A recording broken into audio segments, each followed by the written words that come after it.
নমস্কাৰ।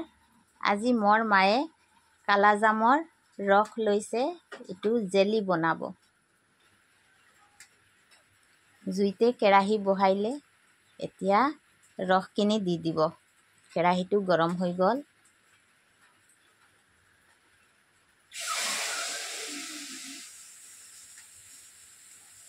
ৰসখিনি আগতে লৈ থোৱা আছিলে। ইমান কালাজাম গছৰ খাব নোৱাৰে নহয়, এইটো কাৰণে মায়ে বছৰৰ কাৰণে থৈ দিব ষ্টক কৰি কেনে।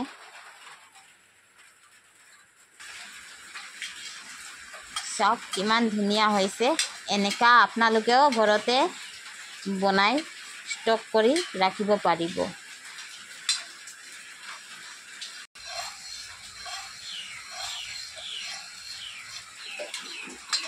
আমি চেনি দিয়া নাই, আপোনালোকে দিব পাৰে, একো নহয়, নিদিয়েও খাব পৰা যায়,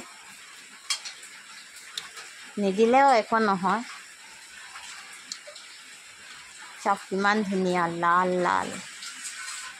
এতিয়া মায়ে নামাই ল'ব। ভাল লাগিলে আপোনালোকে লাইক, শ্বেয়াৰ আৰু ছাবস্ক্ৰাইব কৰিব।